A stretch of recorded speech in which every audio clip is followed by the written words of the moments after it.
ओम श्री गुरुभ्यो नमः। ओम मातृशक्तये नमः। ओम सतोम सत्यम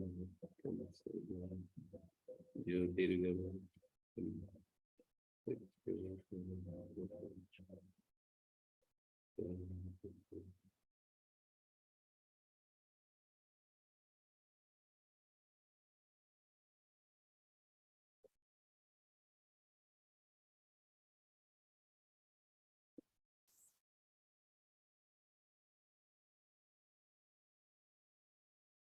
धान्यानां भवने क्षेत्रे खये। दूसरा पद।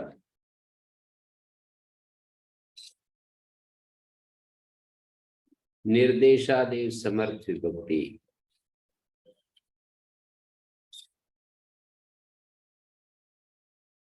धान्यानाम जो षष्ठी विभक्ति से निर्देश किया है,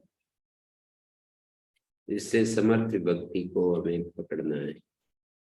षष्ठी समर्थेभ्य धान्य विशेषवाचीभ्य। भवने विधेयक है प्रत्यय भवती। जो भवन है वो क्षेत्र होना चाहिए।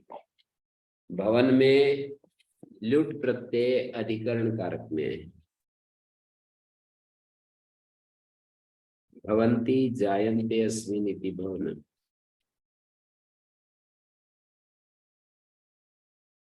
मुद्गानां भवनम क्षेत्रम। जिसमें उत्पन्न होता है वो भवन होता है, वो क्षेत्र होना चाहिए। व्यापृति किसकी होगी?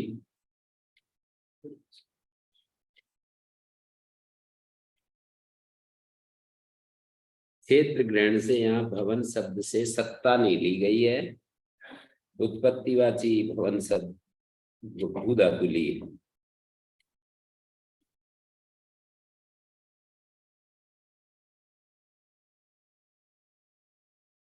यदि क्षेत्र ग्रहण नहीं करते तो सत्ता वचन से भवते ग्रहण से आता। और भवन शब्द घर में भी रूढ़ है, तो मुद्गा नाम गृहम इत्यत्र प्रसंगा स्यात्। मुद्गु का जो भवन है ना, घर,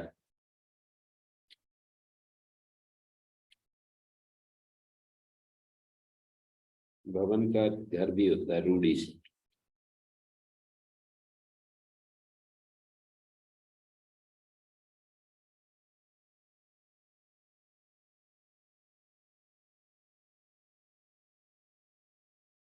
धान्य नाम, अच्छा ये जो दिए हैं शब्द, कोद्रवीणम। कोद्रव एक धान, कोद्रव एक उसका नाम है,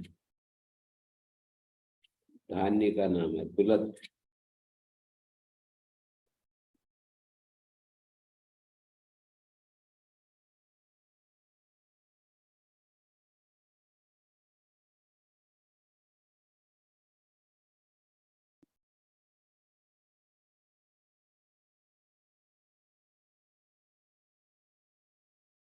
धान्यानाम इति किम तृणानां भवनम क्षेत्रम इत्यत्र न भवति। धान्य का भवन होना चाहिए, ऋण का भवन नहीं हो। क्षेत्रम इति किम मुद्गानां भवनम कुशूलम। मुद्गों का जो भवन कुशूल है, यहाँ नहीं होगा। यहाँ भवन सब, यहाँ भवती सत्तावाची हो गई।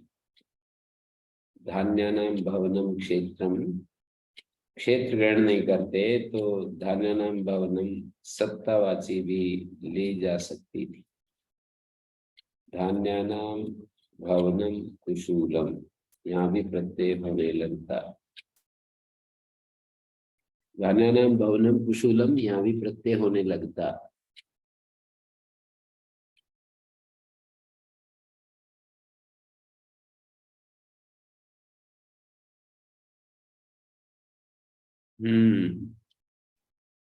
बहुवचनम स्वरूप विधि निराशार्थम। धान्यस्य ऐसा भी बोल सकते थे, बोले स्वरूप विधि की संभावना हो जाती।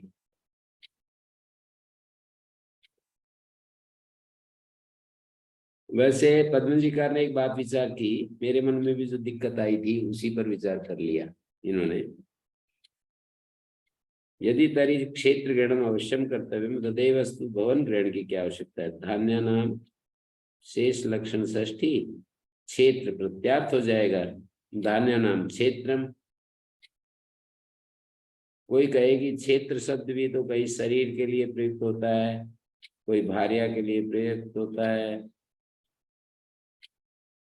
तो धान्य संबंध तो उत्पत्ति भूमि ली जाती, तो इसलिए भवन ग्रहण ना भी करते तो भी काम चल जाता। धान्य नाम क्षेत्रम इतना भी कह देते तो भी काम चल जाता।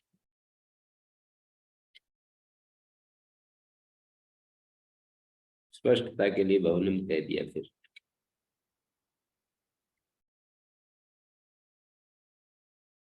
व्रीहिशाल्य और ढक, व्रीहि और शाली शब्दों से ढक प्रत्यय होता है। भवने क्षेत्र विधेय खय का अपवाद है। व्रीहीणाम भवनम क्षेत्रम व्रैहेयम, शालीनाम भवनम क्षेत्रम शालेयम।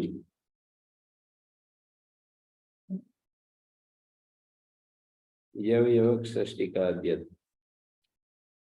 यव यवक और षष्टिक इन शब्दों से यव यव प्रत्यय होता है। भवने क्षेत्र अभिधेय।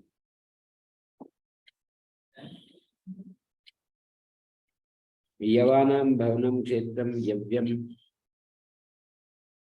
और यवका नाम भवनम क्षेत्रम यवक्यम और षष्टिका नाम भवनम क्षेत्रम षष्टिक्यम।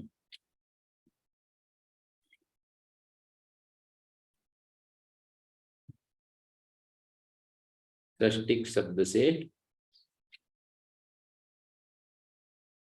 यत यत यत प्रत्यय हो गया। षष्टि का षष्टि रात्रि पश्चिम के षष्टि के धान्य का नाम है। वो 60 दिन में जो चावल पच 60 चावल वगैरह।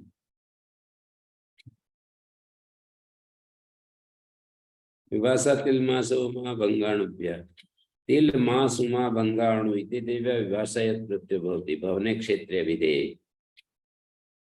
खय प्राप्त था और पक्ष में वो भी हो जाएगा, यत कर दिया है। उमा भंगयोर भी धान्यतम आश्रितमेव। उमा और भंगा, उमा और भंग ये भी इनका धान्यत्व ही मान लिया गया है।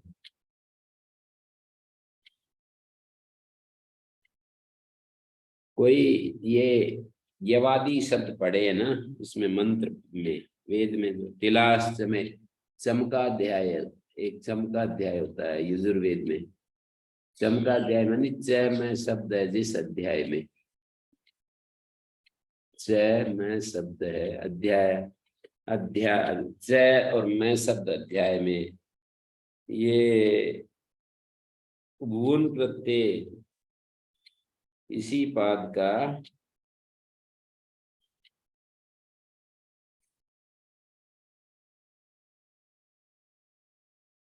ये है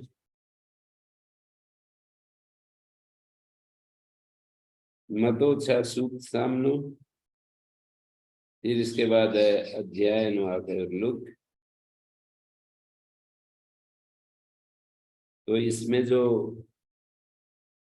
लुक कहा है वो विकल्प से चाहते हैं।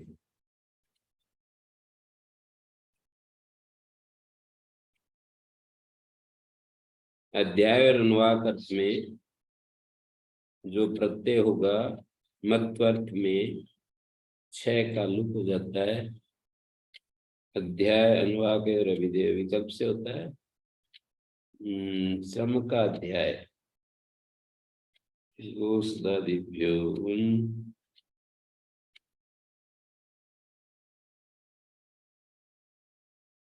गोषद शब्द अस्मिन अस्ति गोषद को अध्याय।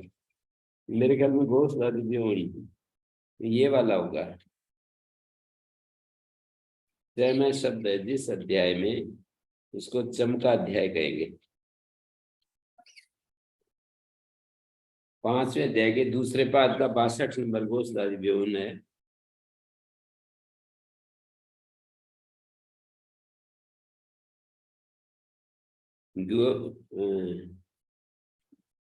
आकृति गण मानना पड़ेगा।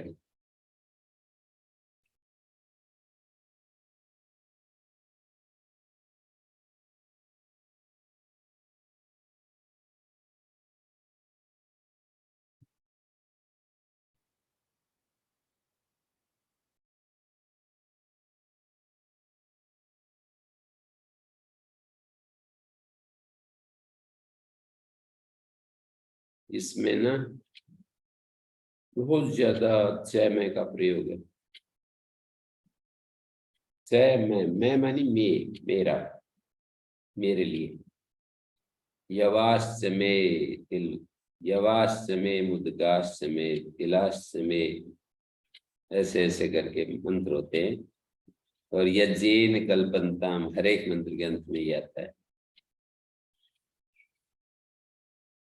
यज्ञ से समर्थ हो, ये यज्ञ से युक्त हो, सारा अस्तित्व जो है ना मेरे लिए यज्ञ से युक्त हो। मानी क्या बोलते हैं उसको, एक शब्द इको, इको, एक आजकल शब्द बोलते हैं ना, हैं? हाँ, इको फ्रेंडली। सारे जितने भी पदार्थ हैं वो यज्ञ से युक्त हो जाए।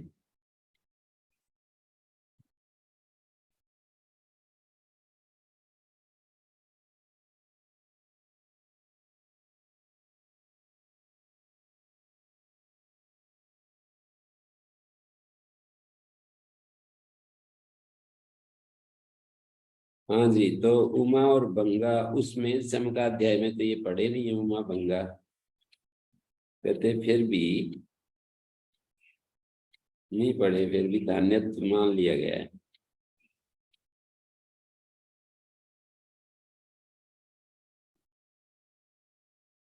स्मृति में ऐसा आता है क्षण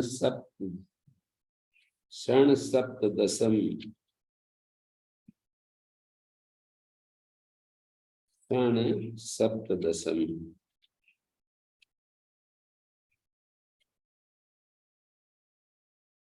क्षण है 17वां जिसमें,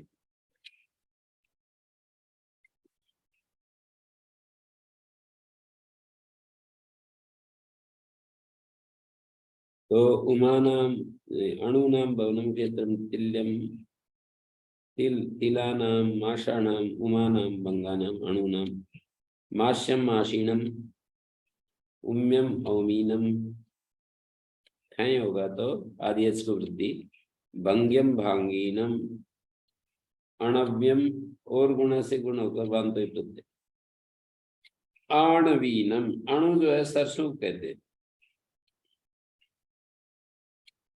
अणु नाम भवनम क्षेत्रम, सरसों खेत को आणवीनम कहेंगे।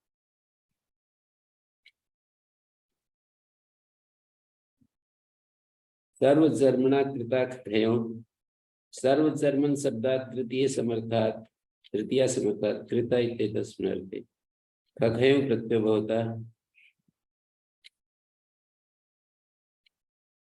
सर्व शब्दश्चात्र प्रत्यार्थेन कृतेन संबध्यते न जर्मना।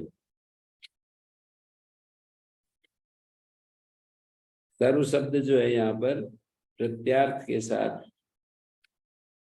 प्रत्यार्थेन कृतेन संबद्धते, न चर्मण, चर्म के साथ नहीं। सर्व चर्मन शब्द से तृतीया समर्थ से कृत अर्थ में ख और खय प्रत्यय होता है।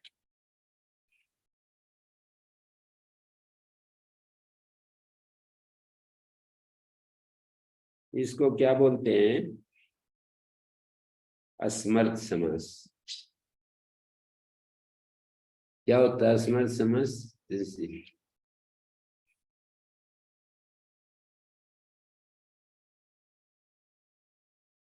समास एक समर्थ होता है, एक असमर्थ। असमर्थ समास वो होता है जहाँ पूर्व पद में जो पद होता है जिसका संबंध उत्तर पद के साथ न होकर किसी क्रियापद के साथ होता है।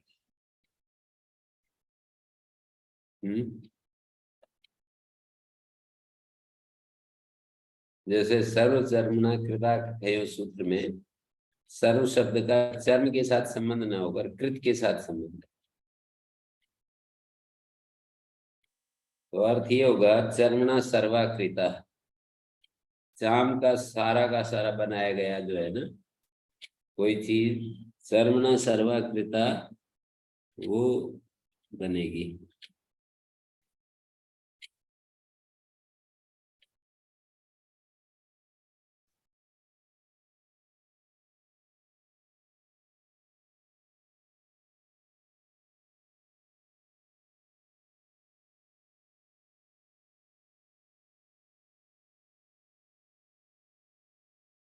कृत जो है प्रत्यार्थ है ना, और चर्मणा कर्ण है। इसको बोलते हैं सामर्थ्य लभ्या समर्थ विभक्ति। सर्वचर्मणा में तो कौन सी विभक्ति है इसमें? सर्वचर्मणा ये विभक्ति यदि ढूंढेंगे तो षष्ठी विभक्ति, लेकिन यहाँ पर जब प्रत्यय करेंगे तो तृतीय समर्थ विभक्ति से होगा। सो कैसे?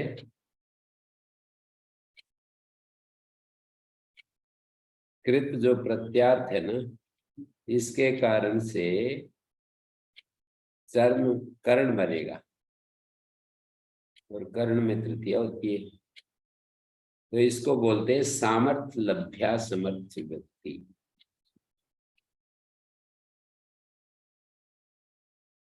सामर्थ्य से समर्थ विभक्ति को प्राप्त कर लिया जाएगा।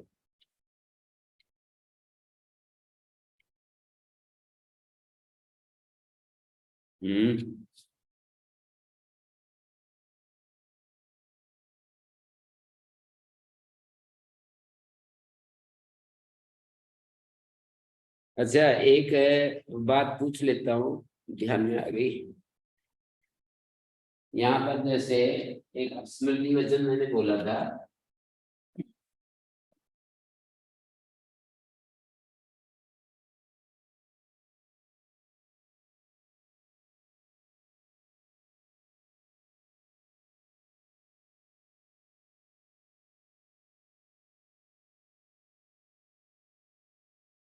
ये मैंने जो लिखा है षण सप्त दशांग धान्यानि, ये स्मृति है। तो इसका एक तो प्रश्न ये बनेगा कि इसका विग्रह क्या हो सकता है, और सप्तदश का अर्थ क्या हो सकता है।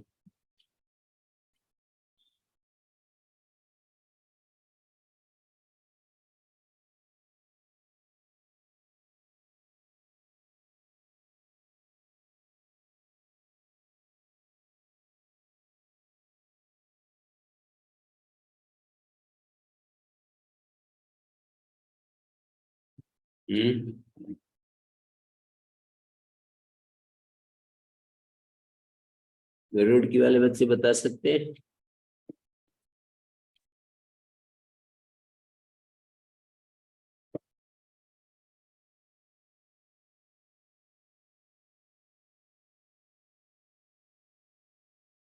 नहीं पता चल रहा है।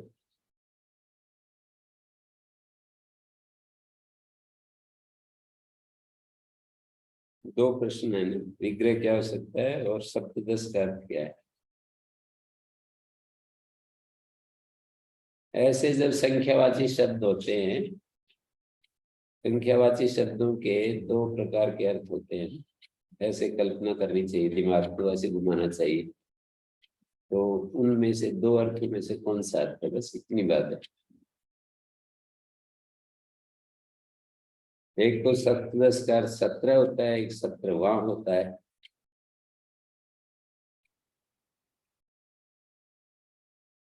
जो 17 होता है उसमें विसर्ग नहीं होते, सप्तदश 17 17, और 17 होता है तो वहाँ सप्तदश के आगे विसर्ग दिया जाता है। और यहाँ विग्रह करेंगे तो क्षण है सप्तदश, क्षणम सप्तदशम ये शाम समुदाय, समुदाय में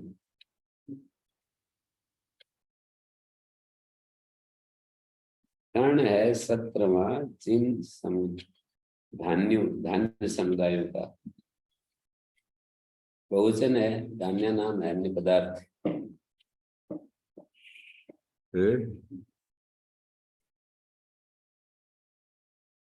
तण है 17वां जिन, जिनका, या जिन में भी हो सकता है। क्षणम सप्तदशम येषु धन्येषु येषां धन्यनम।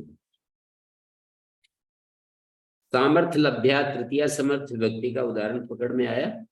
ये कृत अर्थ में प्रत्यय कर रहे हैं और कृत अर्थ में प्रत्यय कर रहे हैं तो चर्मन करण बनेगा, तो करण में तृतीया होती है।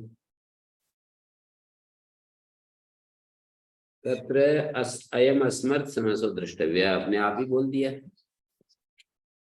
असमर्थ समास जानना चाहिए।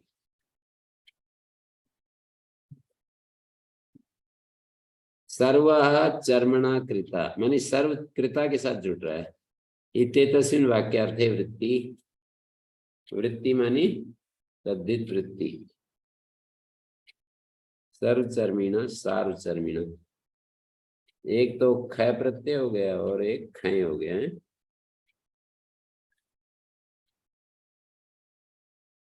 क्या हो गया, दो रूप बनाए, ख और खय प्रत्यय हो गया। हाँ सूत्र में ही पढ़ा है ना, ख खयों सार्वचर्मिणा। यथामुख सम्मुख दर्शना ख, यथामुख और सम्मुख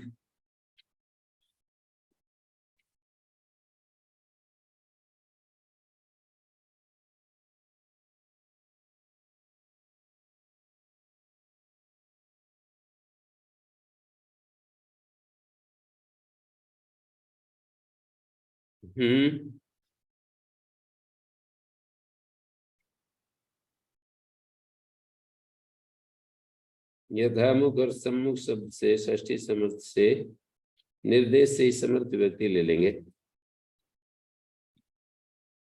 दर्शन ख, दर्शन शब्द में अधिकरण में लुट प्रत्यय, देखो तीसरे अध्याय कितना काम आता है ना। दर्शना में दृश्य धातु से ख प्रत्यय जो है अधिकरण कारक में है।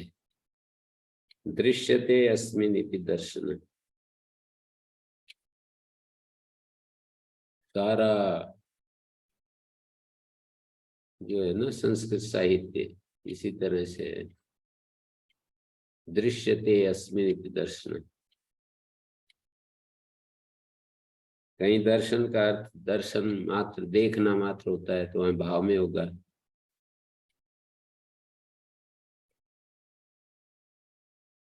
कहीं पर जैसे पक्तुम, पक्त्वा, ये भी भाव में है, लेकिन यहाँ पर भाव जो है और पाक में जो भाव है इन दोनों में फर्क है। क्या फर्क है बताओ। पच्यते में मान लो हमने पच्यते पच धातु का कर्मक मान लिया, अविवक्षित कर्मतया, अविवक्षित कर्म मान करके पच धातु को पच्यते कह दिया, भाव में है। और पाका भी भाव है और पक्त्वा भी भाव है और पक्तुम भी भाव है। अव्यकृतो भावे भवन्ति, जो अव्यकृत होते हैं वो भाव में होते हैं। कृन्वे जनता कत्वा तुसुन कसना, ये अव्यय है और कृत संज्ञक है, वो भाव में होते हैं। तो इन शास्त्र में चार जगह भाव शब्द का प्रयोग, चार अर्थों में भाव का प्रयोग हो रहा है ना। कस्य भाव स्तुतला पीछे 5वें अध्याय के पहले पाद के अंतिम जो प्रकरण है वहां भी भाव है, प्रवृत्ति निमित्त है। और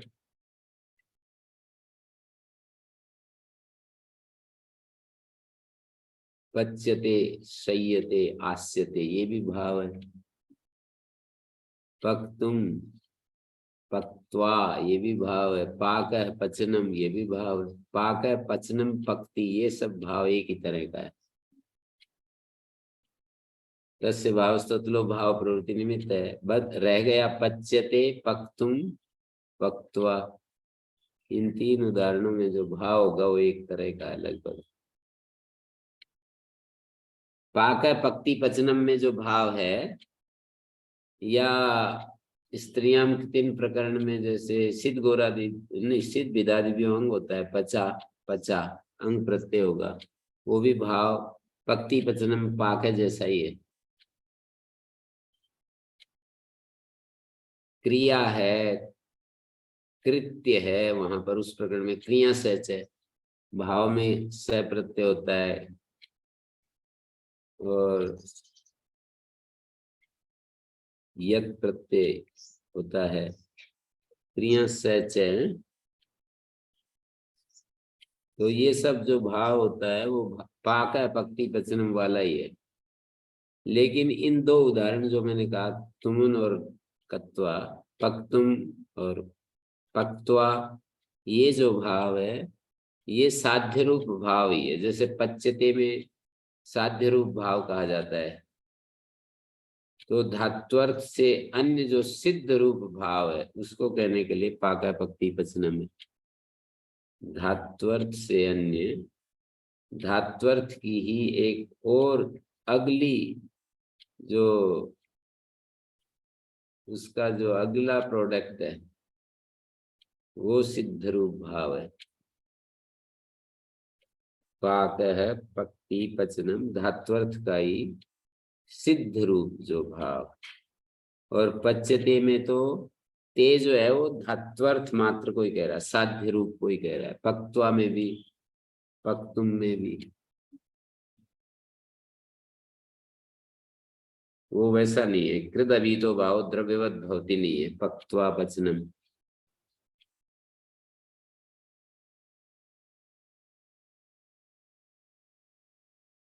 दर्शन शब्द के योग में कृत योग लक्षणा कर्म में षष्ठी हो जाएगी।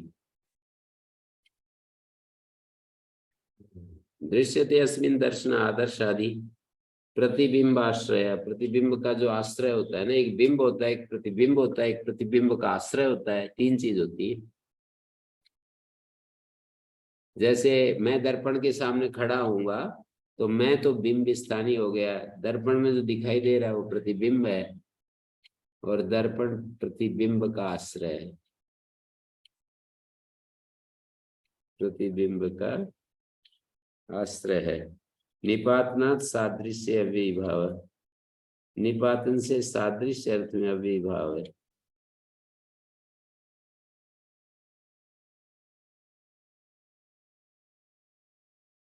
यथा मुखम दर्शन, यथा मुखी न,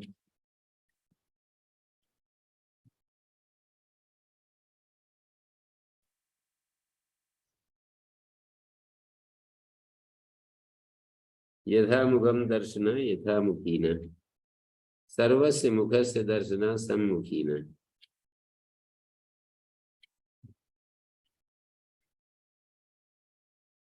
निपातन से सममुख में सम के मैं के आकार का लोप हो गया है, निपातन से सम्मुख शब्द बना ना, इसका अर्थ है सममुख। सम का अर्थ क्या होगा?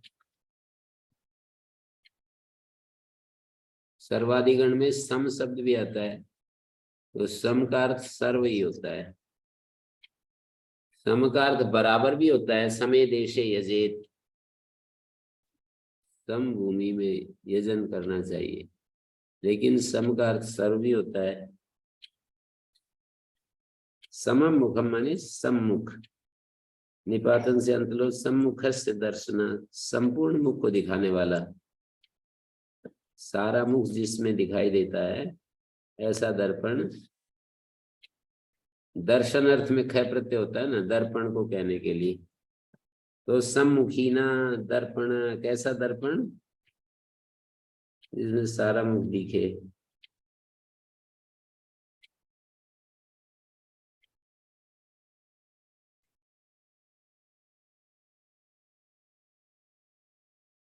और यथा मुखी ना, यथा मुखी ना क्या होगा? यथा मुखम दर्शन यथा मुखी ना, मुखम अतिक्रम माने मुख को जैसा है वैसा दिखा दे।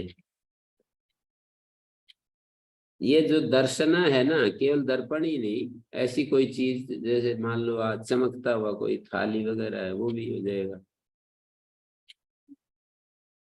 शुद्ध पानी हो, फर्श अच्छा हो और पानी शुद्ध हो, उसमें भी चेहरा शरीर दिखता है।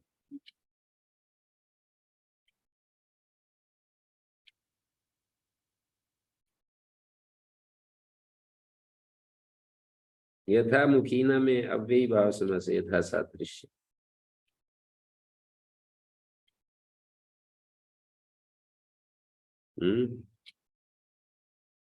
निपातन से अव्ययी भाव समास हो रहा है, नहीं तो फिर वो सादृश्य अर्थ में अव्ययी भाव समास हो नहीं सकता ना। यथा असादृश्य, यथा का सादृश्य अर्थ को छोड़कर समास होता है, इसलिए लिखा है निपातनाथ सादृश्य अव्ययी भाव।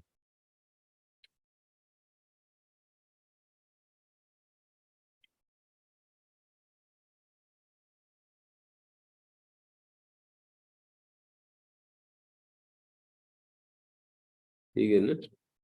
यथा यथामुखम में मुख सदृशम यथामुखम, निपातन से सादृश्य अर्थ में अविभाव, सादृश्य में अविभाव नहीं होता है। यथा असादृश्य सूत्र है, यथा सादृश्य बनाए इसलिए कि सादृश्य अर्थ का प्रतिषेध करना है, नहीं तो यथा इस सूत्र की जरूरत नहीं थी। ऊपर जो यथार्थ है ना, अव्यम विभक्ति समीप समृद्धि वृद्ध्यर्था भावात्या संप्रति शब्द प्रादुर्भाव पश्चात यथा, यथा आया ना, यथार्थ में जो भी अव्यय उसका समास हो जाता है, उसी से हो जाता है। यथामुखम दर्शन, समास अव्यय भाव होने के कारण उसका यथामुख विग्रह नहीं होता। क्यों?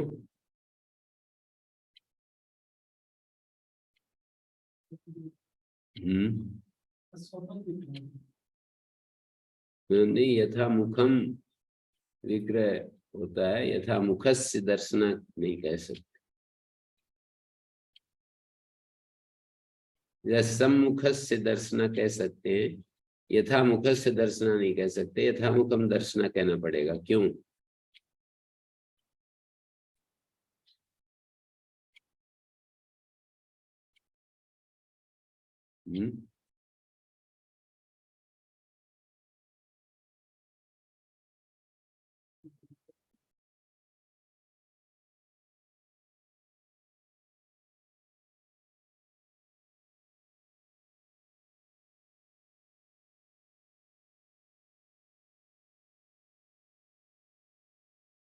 बोलो।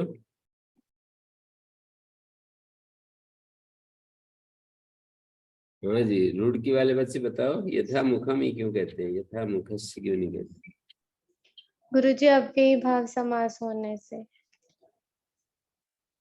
अभी भाव समास होने से क्या हुआ? गुरुजी नपुंसक लिंग हो गया, विभक्ति का लोप।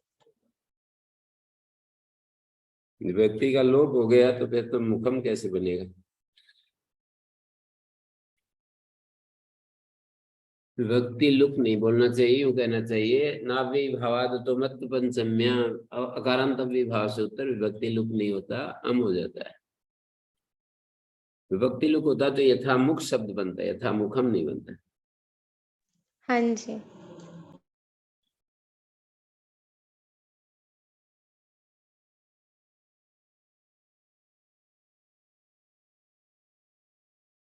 तो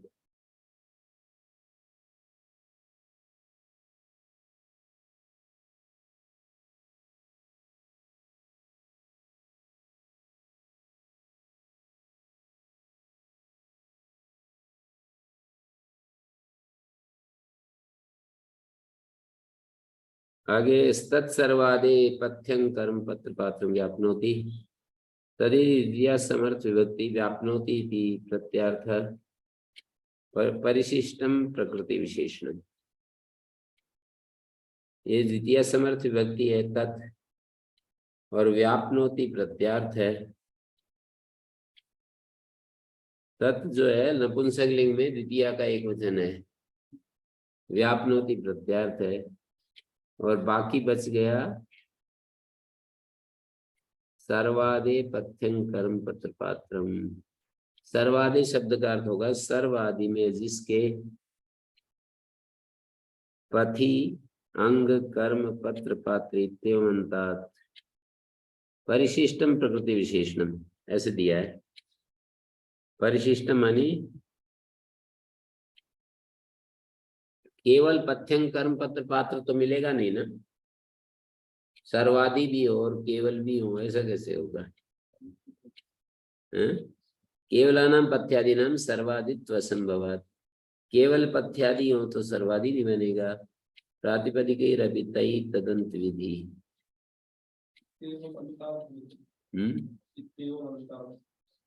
हाँ मैं कह रहा हूँ यहाँ पर प्रकृति विशेषण है, बाकी बच गया। तत्तो द्वितीय समर्थ विभक्ति, व्यापनोति प्रत्यार्थ है, सर्वादे प्रत्यंग कर्म पत्र पात्रम, ये जो है प्रकृति विशेषण होगा। प्रकृति क्या है? द्वितीय समर्थात। सर्वादे, सर्वादि में जिस प्रातिपदिक को प्रकृति प्रातिपदिक है उसका विशेषण है क्या? सर्वादे और प्रत्यंग कर्म पत्र पात्रम। तो अर्थ होगा सर्वादि में जिसके ऐसा प्रातिपदिक होना चाहिए, और वो पथि अंग कर्म पत्र पात्र ये अंत में होने चाहिए। पथि अंग कर्म पत्र पात्र ये अंत में होने चाहिए। द्वितीय समर्थक व्यापनोति अर्थे, व्यापनोति अर्थ में क्या होता है? ख प्रत्यय होती। सर्वप्रथम व्यापनोति सर्वपथिनो रथ, सर्वपथ को जो व्याप्त करता है वो सर्वपथीन रथ कहलाएगा।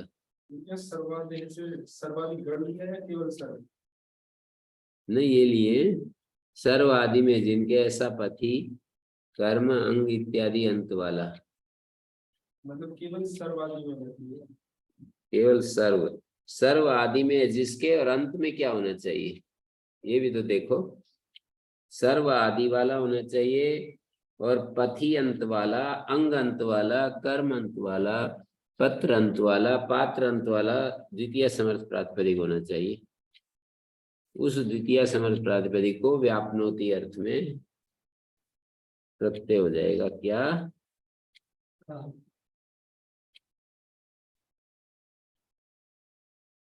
ख प्रत्यय हो जाएगा। सर्वप्रथम व्यापनोति सर्वपथिनो रथ, सर्वपथ में जो जला सर्वश्चासो पंथा पूर्व कालिक सर्जत प्रणव केवल समानाधिकरणे, पूर्व और पंथा का समास हुआ। सर्वपथा कैसे बना? सर्व और पथिन का समास करके ऋक्पूर अब्दु पथा मानक से अकार समासांत हुआ।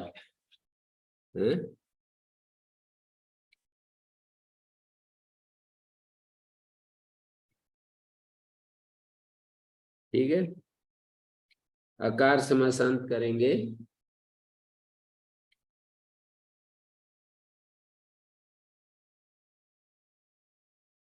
ठीक है।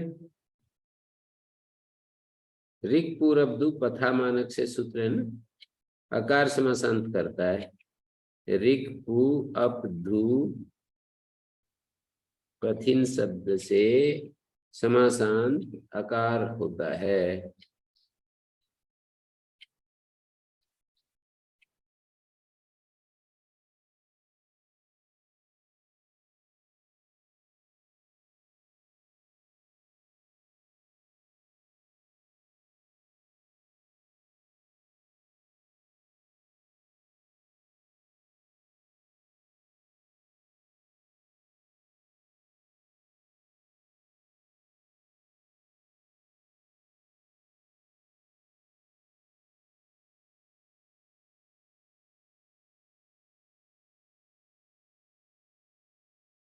ठीक है, क्या कह रहे हैं?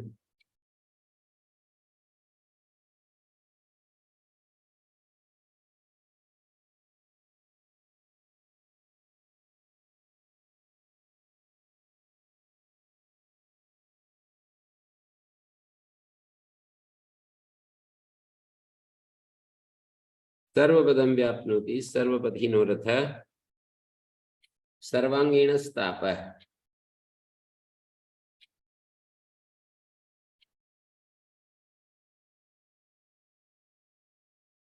सर्वपथीनो रथ है, सर्वांगीण, ज्वर आता है ना सब अंगों को तपाने वाला, सर्वांगम सर्वांगानी व्याप्नोति, सर्वांगीण तप ताप है, सर्वकर्माणि व्याप्नोति, सर्वकर्मीण पुरुष है। मल्टी डायमेंशन पर्सनैलिटी बोलते हैं आजकल, सर्वकर्मीण पुरुष है, सब कामों में जो एक्सपर्ट हो ना, बहुआयामी व्यक्तित्व, सर्वपत्रीण सारथी, सारे वाहन चलाने में सक्षम हो, उसको सर्वपत्रीण, पत्र का मतलब वाहन,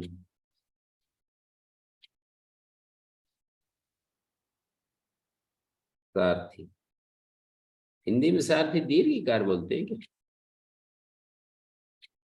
यहाँ तो सारथी है, यहाँ तो अर्थ है सर्वपत्रीण, आत्मानं रथिनं विद्धि शरीरं रथमेव तु, बुद्धिं तु सारथिं विद्धि मनः प्रग्रहमेव च। सारथी अर्थ स्वीकार है, बुद्धिं तु सारथिं विद्धि मनः प्रग्रहमेव च, इंद्रियाणि हयानां विषयस्तेषु गोचरम्। तो जी अच्छा, एक और आ गया बीच में मेरे, सर्वपात्रीण ओदन। सर्वपात्रीण ओदन क्या कहलाएगा? सर्व पात्र में समा जाए, इतना ओदन।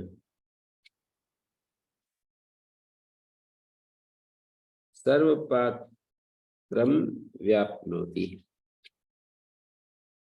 जितने पात्र थे ना उन सब में समा जाए, इतना ओदन।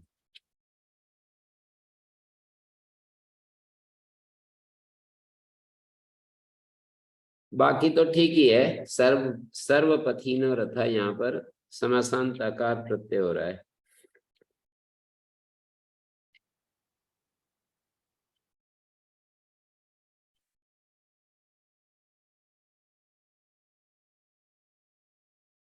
आप्रपदम प्राप्नोति, आप्रपदम में पादस्य अग्रम उच्यते, प्रपदम।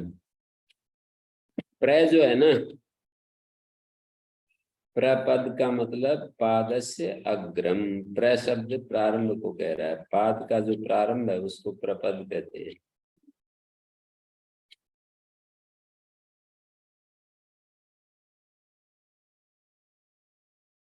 ये कहीं और भी आया है क्या? प्रपद ऐतरे उपनिषद में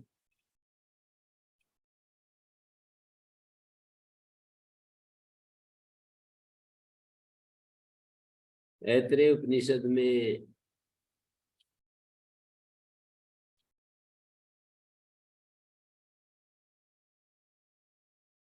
एक तो प्रपद से प्रवेश द्वार बताया है और एक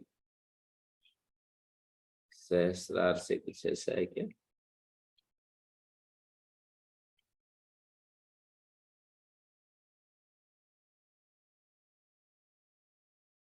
आंग मर्यादा विविध्यो, आंग मर्यादाएं तर अविभावा, प्रपद और आ का अविभाव, प्रपद शब्दात द्वितीय समर्थात प्राप्नोति ते तस्मिन् अर्थे ख प्रत्यय भवति। आप्रपदम प्राप्नोति, आप्रपदीन पट, शरीरेण असंबद्धस्यापि पटस्य प्रमाणमाख्यायते।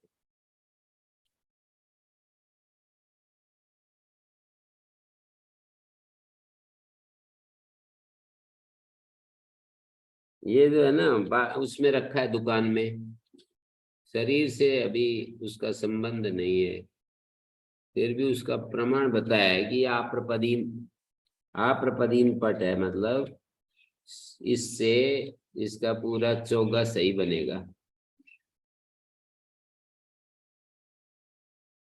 शरीर संबंध से पटस्य प्रमाण वाक्य है।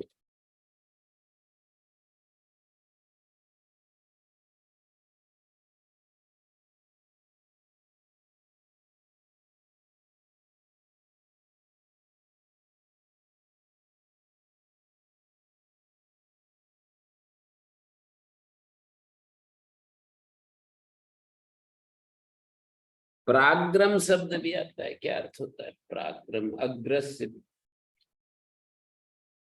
प्रारंभ।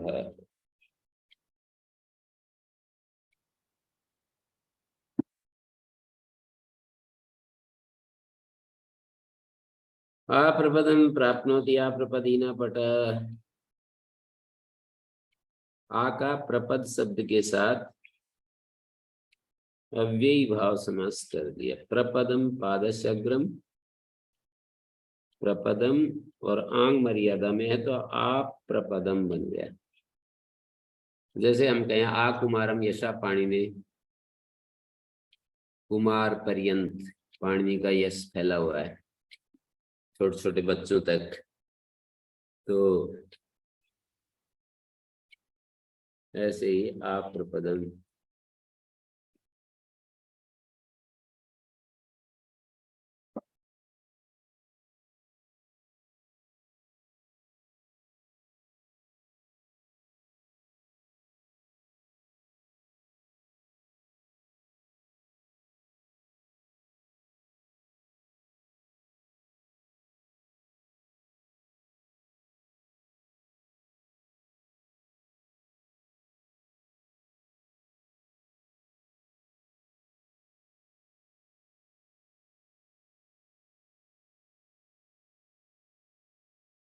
तो अविभाव समास होने से नाविभावाद तुमत्व पंचम्या अमादेश हो गया। आप प्रपद शब्द द्वितीय समर्था प्राप्नोति अर्थ, आप प्रपदम प्राप्नोति आप प्रपदी न पटा। अनुपद सर्वान्नायम बद्धा भक्षयितु बद्धा भक्षयति नेषु। अनुपदादिभ्य शब्देभ्य तदिति द्वितीय समर्थेभ्य यथा संख्यम बद्धा भक्षयति नेय इति अर्थे से प्रत्यय भवति। अनुरायामे सादृश्य वा। अनु जो है आयाम को कहता है या सादृश्य को कहता है?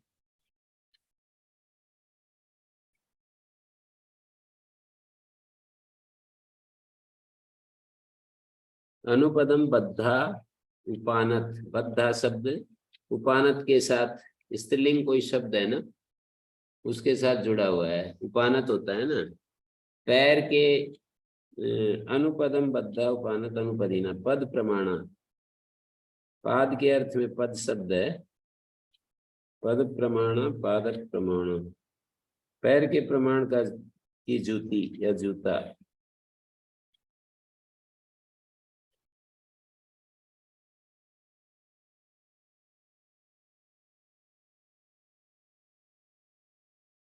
आयाम अर्थ में भी अनुयत समय यस्य चायाम यथार्थ अव्ययमिति अविभाव,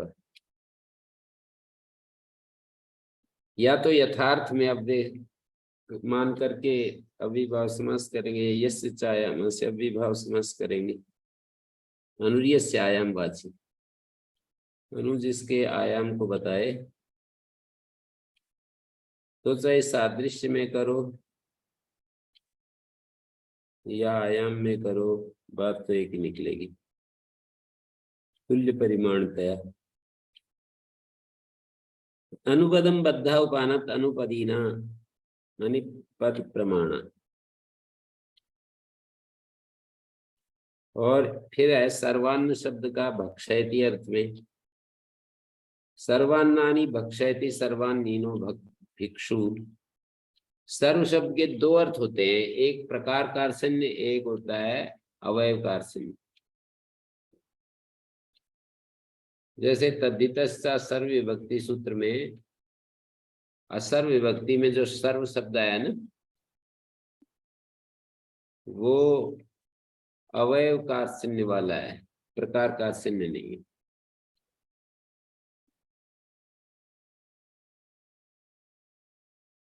सारा ये करना पड़ता है, बस अष्टाध्यायी में तो कठिन नहीं है, कहाँ क्या लिया है, वहां ये लिया है, वहां ये लिया है, वहां ये लिया है, बस ऐसे दिमाग में वो चीजें बिठानी है कि वहां प्रकार कार्सन्य नहीं है,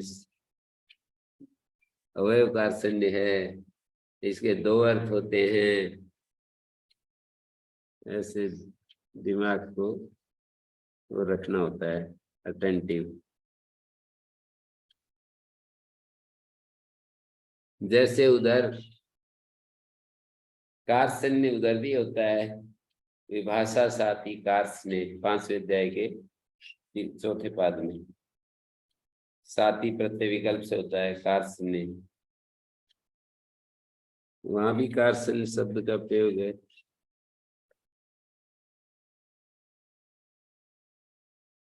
हम्म।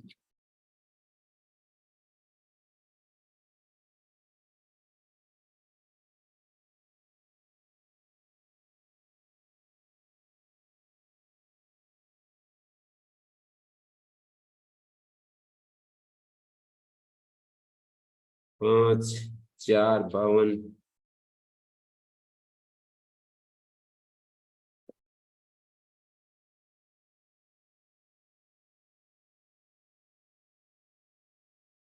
वह साथी प्रत्यय कार्सन्य का माने।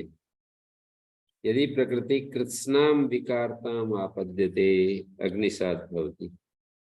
यदि प्रकृति संपूर्ण विकार रूपता को प्राप्त हो जाए, अग्नि भवति शस्त्र, कोई शस्त्र है वो अग्नि रूप हो जाए पूरा, उदकशात भवति लवणम, पूरा लवण जो है उदकशात हो जाए।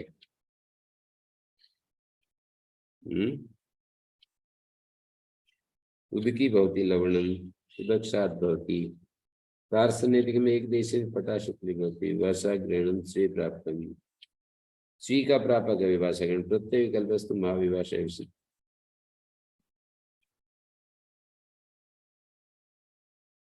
तो इन्होंने दिया है, फिर अगला सूत्र है अभिविदो संपदा च।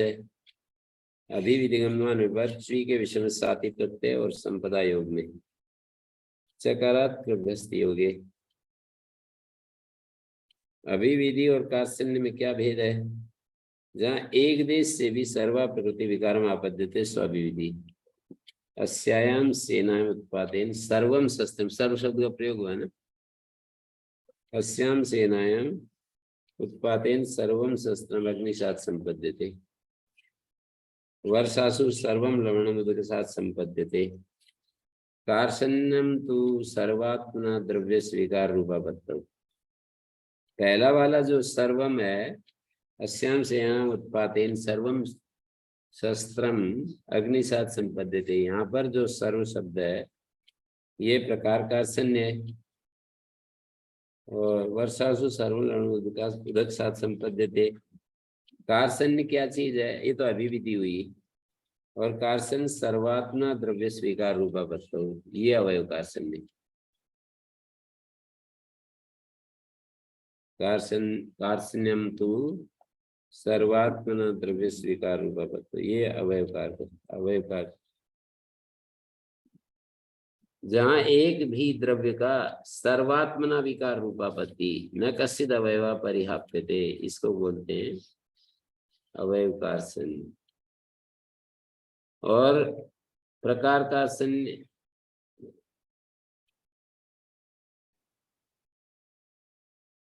खड्ग प्रासादी जो शस्त्र हैं, एक देशनापि अज्ञात्म भाववत् विवक्षित, तो एकस्यापि शस्त्र व्यक्ति सर्वात्मना विकार रूपापत्ति। एक ही शस्त्र व्यक्ति की सर्वात्मना विकार रूपापत्ति नहीं है।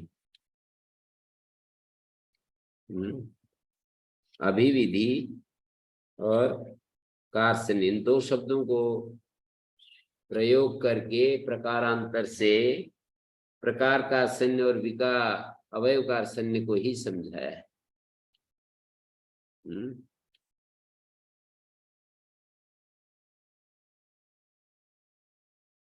ये समझे बिना नोत्पद्यते सर्वा विभक्ति यस्मात्, ये विग्रह नोत्पद्यन्ते सर्वा विभक्त यस्मात्, ये विग्रह का भेद नहीं समझ सकते।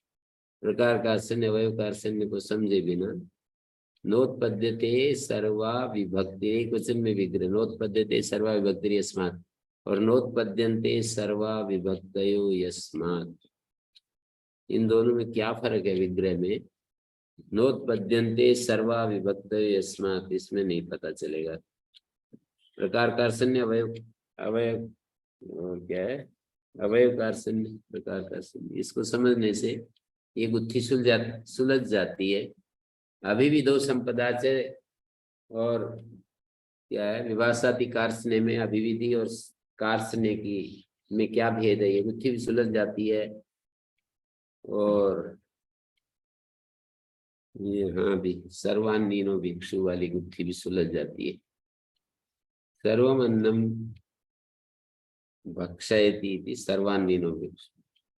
सर्वान्नीना में सर्व शब्द जो है प्रकार कार्सन्य वाला है, ना कि अवयव कार्सन्य वाला। मतलब सर्वाणी अन्नानि, प्रकार कार्सन्य का मतलब ये होगा यानी अन्नानि लभ्यन्ते उष्णानि, उष्णानि शीतानि सरसानि विरसानि तानि सर्वाणि भक्षयति। वो नहीं करता, कोई ऐसा रोक नहीं लगाता, नहीं मैं ये नहीं खाता वो नहीं खाता, जैसा भी आ गया मस्त रहता है, व्यस्त रहता है, समस्त रहता है। अनुपद सर्वान्न सर्वान्नम भक्षयति है।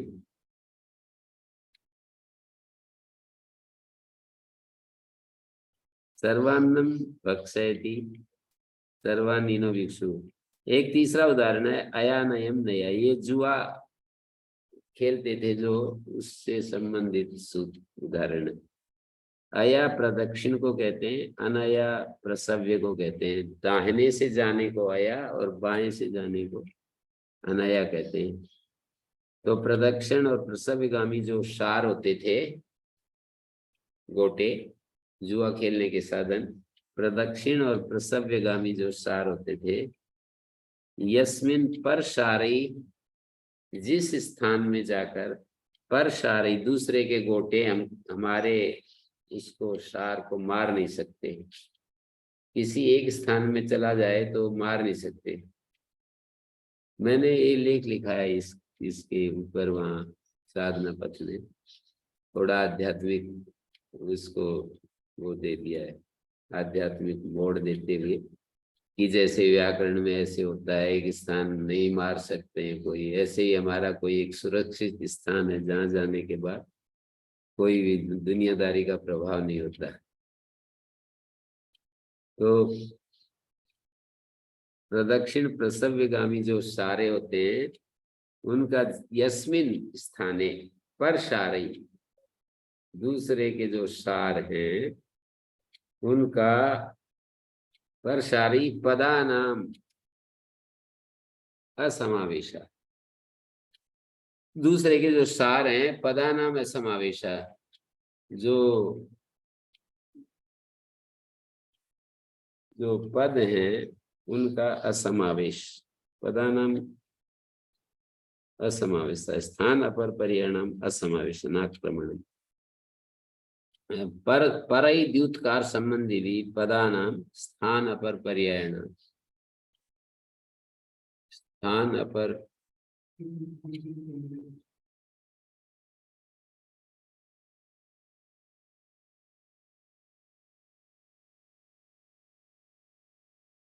यस्मिन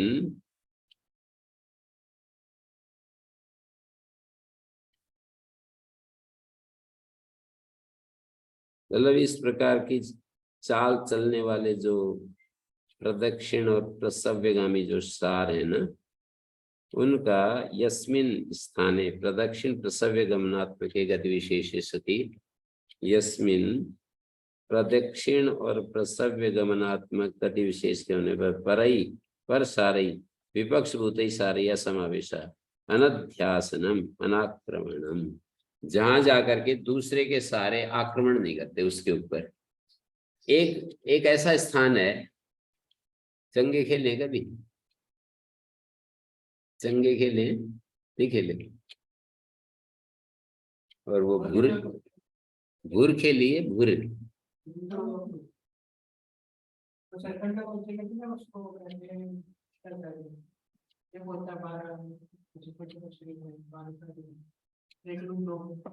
तो जैसे वो एक वो बना लेते हैं ना, बहुत सारे चेस खेला है, तो उसमें कोई ऐसा स्थान होता है जिसमें दूसरे, जहां पर उसके गोटा चला जाए तो दूसरा मार नहीं सकता है।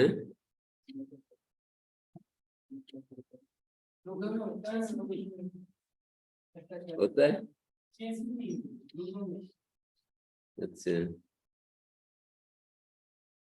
मैं तो भूल गया, बहुत ज्यादा खेलते थे हम छोटे बालकपन में, और वो खेल भूल गया बिल्कुल ही। संस्कार नष्ट ऐसे होते हैं, इच्छा भी नहीं और वो खेल भी भूल गए, संस्कार नष्ट ऐसे होते हैं भाई। जैसे ये समझो, इच्छा भी ना हो और उसकी प्रक्रिया भी भूल जाए हैं। अब जैसे आप लोग उसमें खेल खेलते हो ना, क्या नाम है, मोबाइल तो यदि हमारी इच्छा हो और क्या बोलते हैं उसकी प्रक्रिया भी सब जाने, तो अभी संस्कार बाकी है।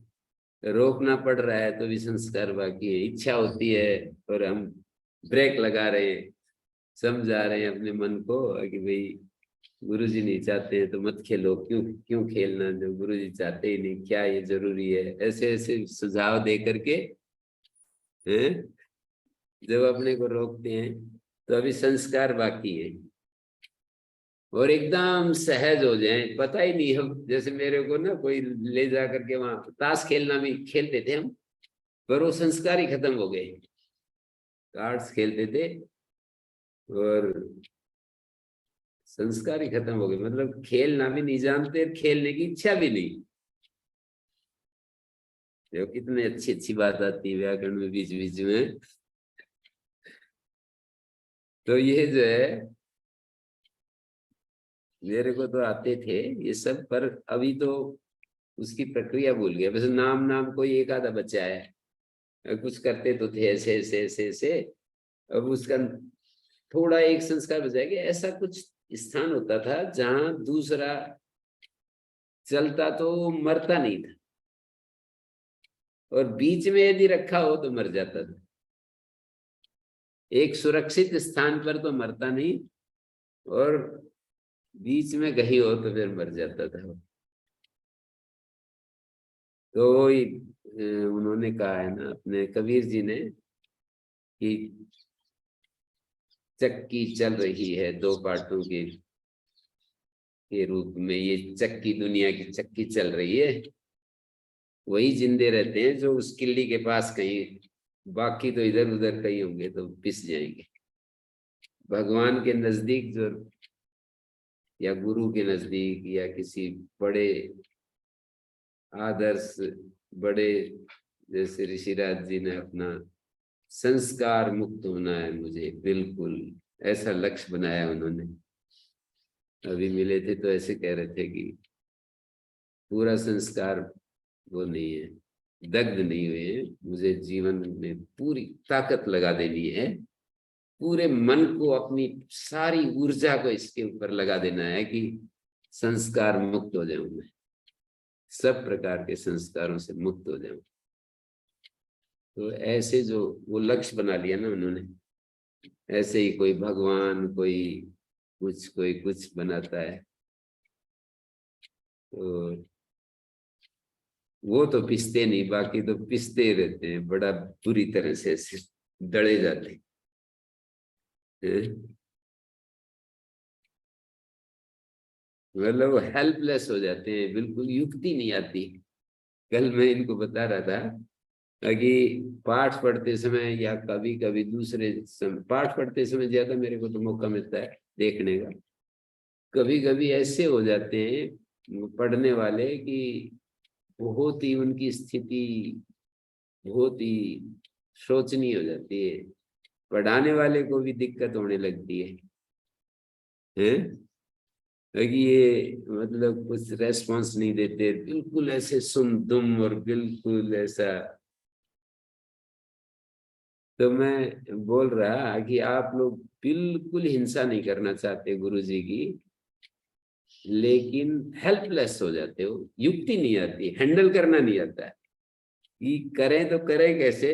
ऐसी स्थिति बन जाती है कि बस बहते हुए चले जाते हैं उसमें, एक प्रवाह किसी गुण का प्रवाह आता है और उसमें बहते हुए चले जाते हैं। हैंडल करना ही नहीं आता, सब जानते हुए कि भाई दुख नहीं देना चाहिए, कष्ट नहीं देना चाहिए, हमारे लिए इतना कुछ कर रहे हैं, इतना प्रेम से पढ़ाते हैं, हमें इनकी भावनाओं का आदर करना चाहिए, सब कुछ जानते हुए वो हैंडल करना नहीं आता। माइंड को, मन को, बुद्धि को नियंत्रण करना नहीं आता। एक प्रवाह सा बहता है और वो बस ले जाता है खींच करके, जैसे वेग होता है ना पानी का तेज, तो उसमें वो कोई खड़ा नहीं रह पाता ना, वो पानी ले जाता है अपने साथ। तो ऐसे ही गुण का प्रवाह ऐसा होता है, कोई रजोगुण, कोई तमोगुण, सत्व का प्रवाह ऐसा बहने लगे तो अच्छी बात है। पर रजोगुण तमोगुण बीच बीच में प्रवाह जब आता है ना, तो वो कर देता है काम, पूरा खेल अलग ही बिगाड़ देता है। ये जो है उस मेरे उस लेख को पढ़ना, साधना पथ में ये दिया है सारा। अयानयम नेय अयानयीना सार फलक शिरसी स्थिता। इन्होंने बतलाया कि वो सार फलक जो है, उसको चेस बोर्ड या जो भी कुछ कहो उसको आजकल की भाषा में, तो उसके ऊपर कोई एक ऐसा स्थान है बीच में जाकर के सारे पहुंच, चलते चलते चलते चलते बीच में जाकर इकट्ठे हो जाते हैं, तो वो फिर वहां कोई मार नहीं सकता फिर उसको। मेरे को तो ऐसा याद आ रहा है बीच बीच में भी होते थे फलक, इन्होंने फलक शीर्षी दिखाया है, बीच में भी था, और भी चारों जैसे आठ आठ खाने चारों तरफ से, तो बार बार चलते थे हम। फिर एक स्थान में जाकर के घुसता था वो, फिर वो अंदर जाकर के बैठ जाते थे, और उसमें तो कैसे मारेंगे, बीच बीच में भी चार खाने होते हैं चारों तरफ, मतलब दाएं बाएं दक्षिण उत्तर पूर्व पश्चिम। तो वहां भी कोई पहुंच गया यदि, तो वो जब चलता था ना दूसरा, तो दूसरा चलता समय वो बीच में आ गया तब तो उसको हटा देता था, हटाओ। वो चलता ना ऐसे ऐसे, 1 2 3 4 अंक मिले हमें या 3 अंक मिले, कुछ खेल ऐसा होता है वो, मतलब ये जो सरकंडा होता है इसको फाड़ करके बनाते हैं, और ऐसे ऐसे करके ऐसे डालते, और कुछ प्रक्रिया ही भूल गया बिल्कुल। उसमें उसमें एक मोधा स्वीकार करता है, एक औंधा, कि इतना जो है मोधा पट पड़ेगा तो मेरे इतने, 1 पड़ेगा, 2 पड़ेगा, 3 पड़ेंगे, 4 पड़ेंगे, और वो दूसरा भी इसी तरह से, मतलब दो दो व्यक्तियों का खेल था, 2 से ज्यादा नहीं खेलते। तो इस तरह का ये भी ये सूत्र है, एक वो भी है दूसरे अध्याय के पहले पाद में, और सूत्र है अक्षश्लाघा संख्या परिणाम। अक्षश्लाघा संख्या परिणाम, अक्ष परि शलाका परि, 1 परि, 2 परि, 3 परि, चतुष्परि, वो पंचिका नाम का द्यूत है, वो 5 से खेला जाता था।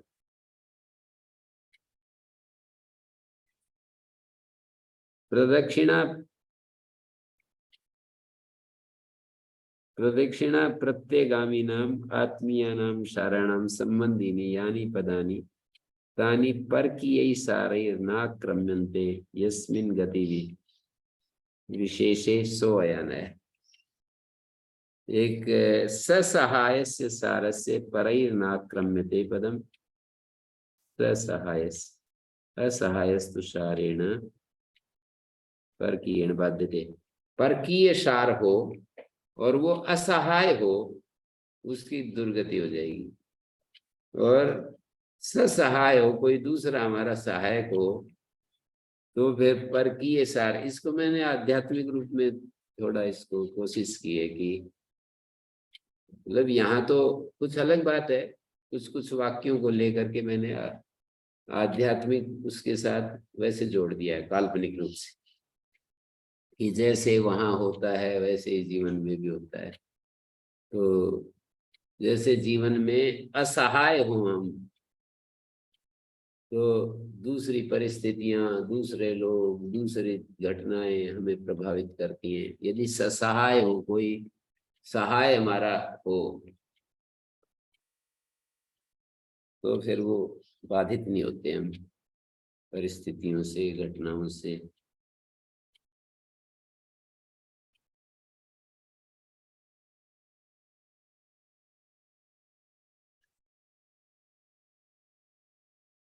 यहाँ पर प्रदक्षिण प्रदक्षिण प्रत्यगामिनाम आत्मीयानाम शरणम,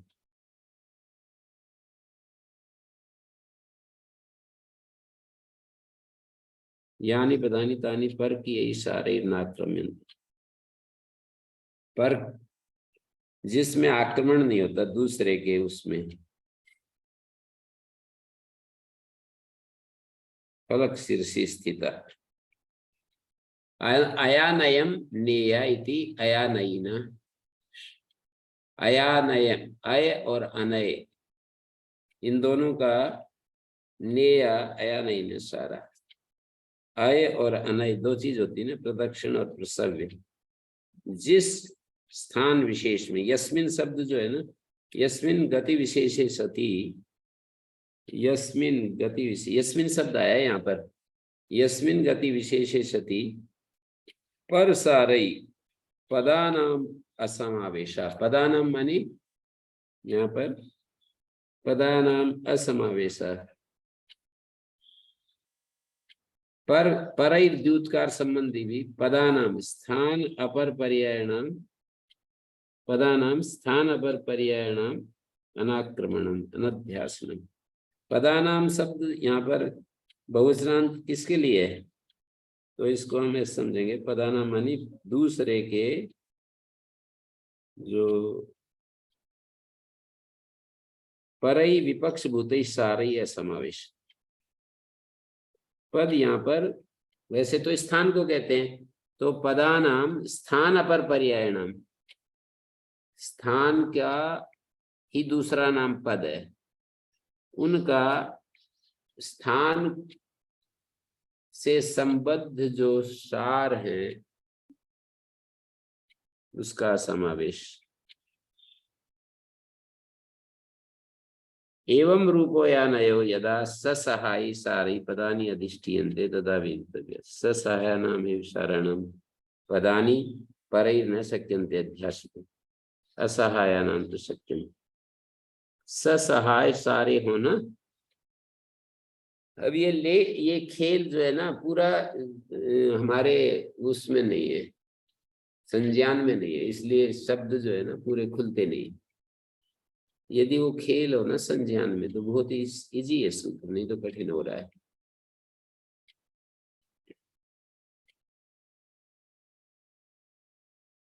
ससहाय सार, सारई पदानि पदानि अधिष्ठीयन्ते, ससहायानामेव शरणं पदानि, क्या है, पदानि परैर् न शक्यन्ते अध्यासि।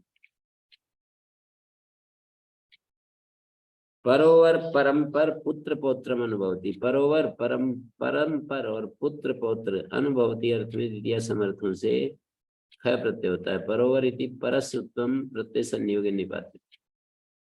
पर और अवर दो शब्द थे, तो प्रत्यय के संयोग से अवर को उत्व निपातन है। परस्य का मतलब हो गया परस्य उत्तम, अगले वाले को उत्तम। जैसे पर और अवर दो शब्द हैं, तो पर वाला कौन है, अवर है ना, पर अवर, यहाँ पर परस्य उत्तम। या तो फिर यूं करेंगे, देखो परोवर है, जैसे पर अवर, इसको पर कहें, ये पूर्व ये पर, इसको उत्तु कर दें, फिर आद्गुणा परोवर, या फिर क्या करें, पर को उत्तु करें तो परु, परो कैसे बनेगा, ऊ और ए को ओ, यही प्रक्रिया ठीक लग रही है। पर को उत्तु करेंगे तो परु शब्द बनेगा, परु को फिर गुण करना पड़ेगा, फिर उत्तु क्यों करेंगे, फिर तो ओत्व ही कह देते, उत्तु नहीं। परोवर यदि परस्य उत्तम, उत्तम किया है, उत्तम किया है, परस्य शब्द रूप से आदेर उत्तम, पद्मजी ने तो ये किया है, अथवा पर शब्द से उत्तम निपात्य, ये भी किया है, पर शब्द को ओ निपातन किया, पर मानी परो और अवर, और एंगा पदांता यदि सकार को पूर्ण रूप कर दिया। परोवर मतलब दो तरीके से हो सकता है। तो उस पाठ, उसमें पाठ ये होगा जैसे इन्होंने लिखा है ना, परस्य उत्तम निपात्यते, तो परस्य औत्तम आएगा फिर, क्योंकि परस्य जमा उत्तम आद्गुण नहीं, वृद्धि रेचि करेंगे तो परस्य औत्तम ऐसा आएगा ना, परस्य जमा उत्तम तो वृद्धि रेचि परस्य उत्तम।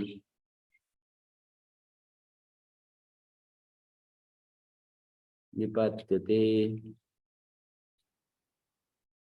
पर तराणाम च परंपर भाव निपात्यते, परांश्च परतरांश्च अनुभवति परंपरीण, पुत्र पौत्रान अनुभवति पुत्र पौत्रीण।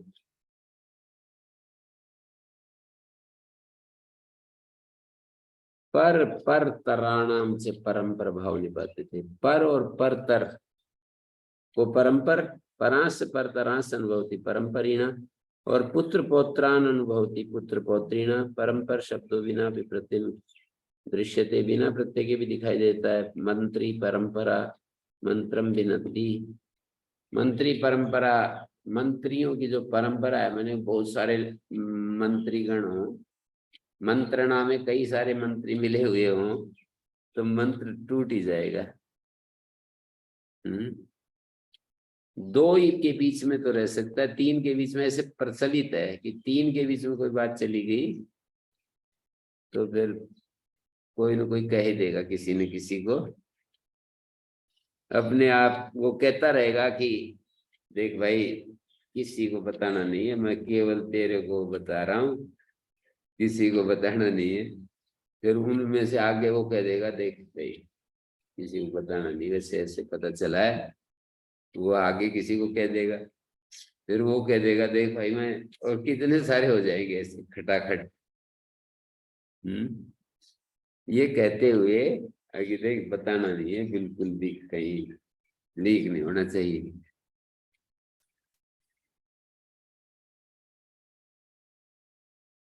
ऐसे ही है ये। ओम शांति शांति शांति। ओम श्री गुरुभ्यो नमः। अनुगृहीता स्मः।